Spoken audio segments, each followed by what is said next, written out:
नमस्कार, आदाब, सत श्री अकाल और अस्सलाम वालेकुम। मैं हूं मोहम्मद अहमद काज़मी, लेकर आया हूं आपका पसंदीदा कार्यक्रम नजर दुनिया पर। मैं आपको हर दिन अंतर्राष्ट्रीय समाचारों के साथ आता हूं आपके सामने, और वो समाचार लाता हूं जो अंतर्राष्ट्रीय समाचार भारत के परिप्रेक्ष्य में होते हैं, और वो समाचार जो आपको दूसरे माध्यमों से नहीं मिलते। लेकिन देश के हालात बदलते हुए और आप लोगों की तरफ से, कई लोगों की तरफ से ये भी आग्रह रहा है कि भारत की खबरें भी ली जाएं, इसलिए मैंने कुछ इस कार्यक्रम को बदलने की प्रक्रिया शुरू की है। अभी आगे किस तरह से कार्यक्रम होगा उसकी हम बाकायदा घोषणा करेंगे, लेकिन आज मैं एक महत्वपूर्ण बात पर आपसे मुखातिब हूं, आपको मैं बताना चाहता हूं। मेघालय हाईकोर्ट के जज एसआर सेन, उन्होंने एक अजीब टिप्पणी की है। उन्होंने कहा है कि देश की आजादी के टाइम पर ही ये हिंदू राष्ट्र घोषित हो जाना चाहिए था।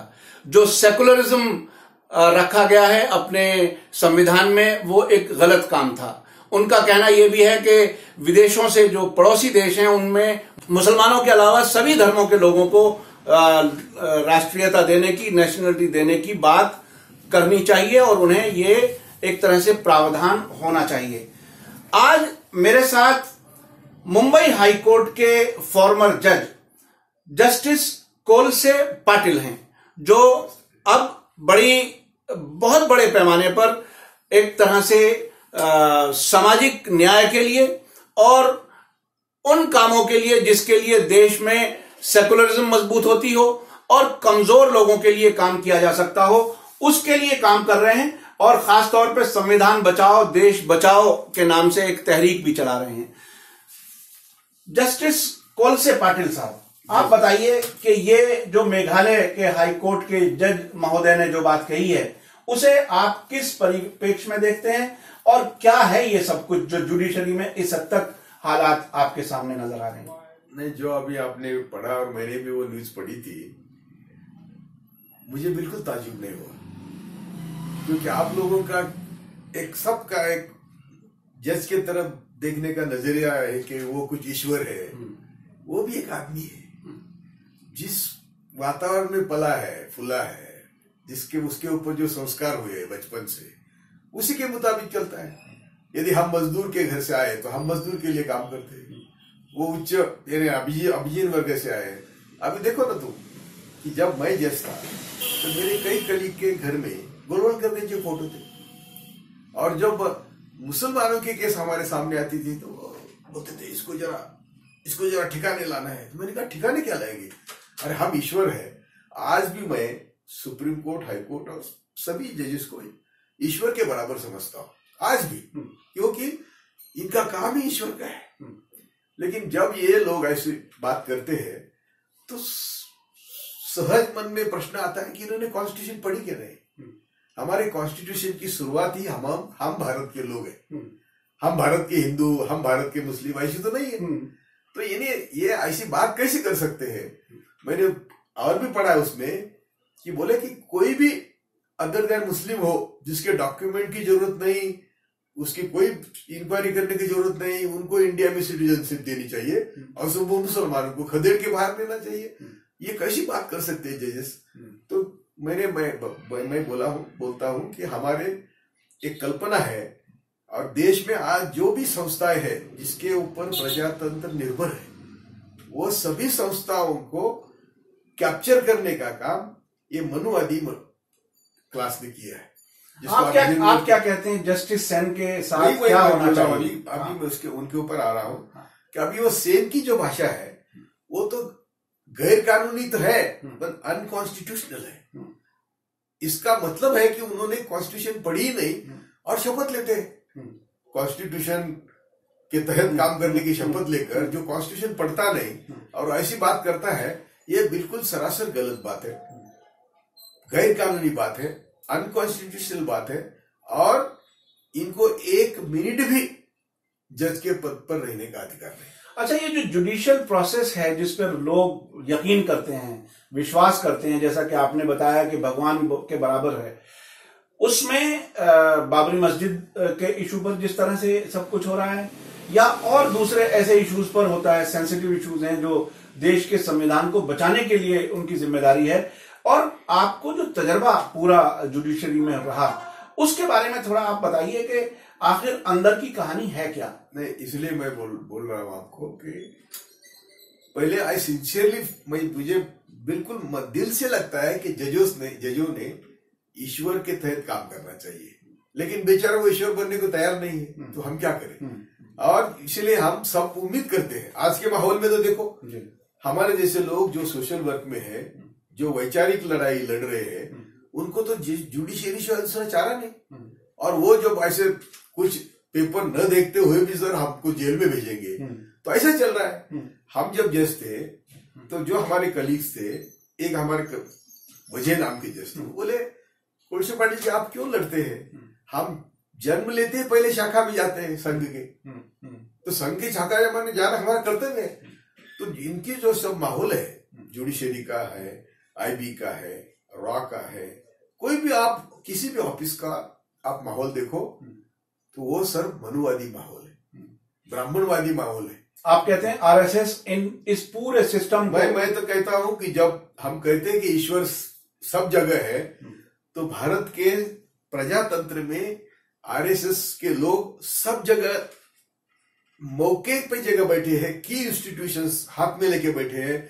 एजुकेशन हो, बैंकिंग हो, जुडिशरी हो, ब्यूरोक्रेसी हो, आईबी हो, रॉ हो, नेवी हो, मिलिट्री हो, सब जगह ऐसे बैठे हैं कि जैसा किसी धन पर नाग बैठता है, ऐसे बैठे हैं।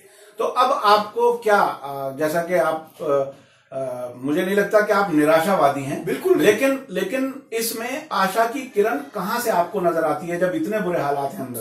तो हम बिल्कुल नाराज नहीं और बिल्कुल हम नाउम्मीद भी नहीं। हमें पूरी गारंटी है कि इनका काम क्या है, तो इनका काम है सिर्फ देश को स्टेटस को में रखना, ना आगे जाने देना, ना पीछे तो ले जा रहे हैं, तो आगे नहीं जाने देंगे। हमको स्वर्ग, नरक और जो भी चीजें काल्पनिक चीजें, उसमें हम सभी धर्म में थोड़ा बहुत उसी में बिजी रखते हैं, बस इसी में बिजी। हमारा रोटी, कपड़ा, मकान, स्वास्थ्य, शिक्षा, इसमें तो कोई बात ही नहीं करता। तो इसीलिए ये जो लोग काम कर रहे हैं, इनका आपने कभी तिलक, सावरकर, गोलवलकर पढ़ा के नहीं मालूम नहीं, लेकिन पढ़ना चाहिए। वो कहते हैं कि भारत के मालिक आर्य ब्राह्मण है और बाकी सब प्रजा है। तो हम सब प्रजा है, नंबर 2 के सिटीजन है, इसीलिए उनका बर्ताव ये है। और ये अभी मैं तो बहुत बोलने के लिए मेरे पास है कि 26 आंकड़ा का हल्ला है, 26 आंकड़ा 11 का बंबई का हल्ला है। मिनट की जानकारी थी आईबी को, रॉ को, कि वो आ रहे आतंकवादी, लेकिन उनको आने दिया, क्योंकि उनको महात्मा गांधी से भी बड़े छल कपट से कर को मारना था। करकरे ने जो उनको एक्सपोज किया था, यो जो इनका कॉन्स्पिरेसी था, वो महात्मा गांधी के यानी आप ये कह रहे हैं कि 26/11 की कॉन्स्पिरेसी में हमारी खुद एजेंसियां, बिल्कुल यो जो करकरे के बॉडी पर ना इस्माइल की गोली की जख्म है, ना कसाब की गोली की है। वो बैलेटिक एक्सपर्ट करता है, 2 दिन उसकी वो सरकारी वकील ने कोशिश की, वो बोला मैं एक्सपर्ट हूं, मैं झूठ कैसे बोलूं उनके साथ। तो किसने मारा? तो वो .9 करके पिस्तौल होता है पुलिस का, उसको ऐसे यहां से मारा है। तो कि कोई देखता ही नहीं, कोर्ट के ऊपर भी प्रेशर है। तो ये 26/11 पूरा नकली था, आप क्या कहना चाहते हैं? नहीं, ऐसा नहीं। 26/11 पूरा नकली नहीं, वो आतंकवादी आ रहे थे, उसकी हमारे पास इंफॉर्मेशन थी। मिनट की इंफॉर्मेशन थी, अमेरिका दे रही थी। अच्छा। तो वो किनारे पे आ गए, तो भी बल्कि हम किनारे पे आ गए हैं, वो ताज और ओबेराय में जा रहे हैं, ये इंफॉर्मेशन थी। तो करकर को इन्होंने छत्रपति शिवाजी टर्मिनस को भेजा, जहां आतंकवादी नहीं थे। और वहां वो जो हुआ हंगामा, वो सब हिंदू थे, वहां कार्ड मिले हैं, कई कार्ड जो मोबाइल के कार्ड है, वो यहाँ के भारत के कार्ड थे, भाई 20 कार्ड थे, जो उनका तपास ही नहीं किया। और ये जो हम कहते हैं कि कसाब और इसकी गोली की जख्म इसके ऊपर नहीं है, इसका कोई तो बोलता ही नहीं। जो सिम कार्ड आतंकवादियों से मिले हैं, वो भारत के थे।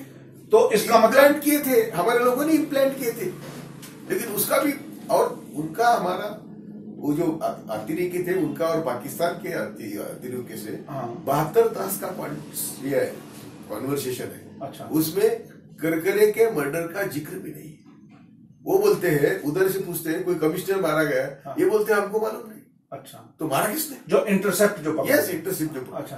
तो मैं इसलिए कहता हूँ कि जुडिशरी हो, ब्यूरोक्रेसी हो, आईबी हो, रॉ हो, ये सब को हमें इसको सुधारना होगा। आईबी का तो बेस ही बेसलेस आईबी है। उसका जो इन्वेस्टिगेशन करेंगे तो वो कैसे आई है आईबी एग्जिस्टेंस में, इसके ऊपर ही डाउट है।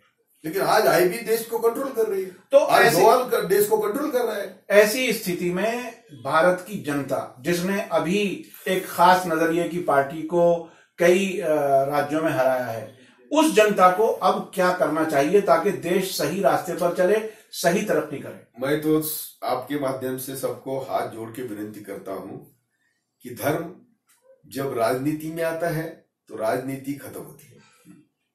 तो हमें धर्म राजनीति में नहीं लाना चाहिए। सभी जाति धर्म के गरीबों ने संगठित होकर ये मुट्ठी भर लोग जो है, जो हमें काल्पनिक दुनिया में रखना चाहते हैं, उनके खिलाफ लड़ना चाहिए। वो भी लड़ाई वैचारिक चाहते हैं, हम नहीं चाहते वो करते हुए ऐसा लव जिहाद, क्या लिंचिंग, क्या गौ रक्षक, ऐसा हम नहीं करना चाहते। हम यही हिंसा करना नहीं चाहते। हम वैचारिक लेवल पे सब गरीबों ने संगठित होके उनके साथ वैचारिक लड़ा देना चाहते। उसका जो नतीजा है वो बीजेपी ने भी भुगत लिया है, जिस तरह से उन्होंने नफरत की राजनीति की है। अब आने वाले समय में वो क्या, देखो आप देखेंगे आप कि इनका आज भी माहौल क्या था। एक बूथ 50 यूथ, वो भी पेड वर्कर थे। तंत्रज्ञान उनके पास है, ईवीएम मशीन उनके पास है, सब देश की सभी प्रजातंत्र के आधार, जिसके ऊपर प्रजातंत्र आधार है, सभी संस्थाएं उनके पास है, तो भी वो हारते हैं। इसका मतलब हमारी जनशक्ति जागरूक हो गई। बहुत बहुत धन्यवाद जस्टिस कोलसे पाटिल साहब, आपने मीडिया स्टार वर्ल्ड के लिए समय निकाला, और जो आपने जस्टिस सेन के बारे में बताया वो बहुत ही एक तरह से पूरे देश के लिए आंखें खोलने वाला है। और उस हवाले से जो आपने बताया कि जुडिशरी में क्या क्या हो रहा है, कैसे कैसे लोग एक्टिव हैं और देश को कितना नुकसान पहुंचाना चाहते हैं, ये आपने सब कुछ बताया हमारे दर्शकों को। हम आपका शुक्रिया अदा करते हैं। Thank you very much. और मैं इसी के साथ लेता हूं इजाजत। धन्यवाद। आपका भी मैं आभारी हूं। बहुत बहुत शुक्रिया।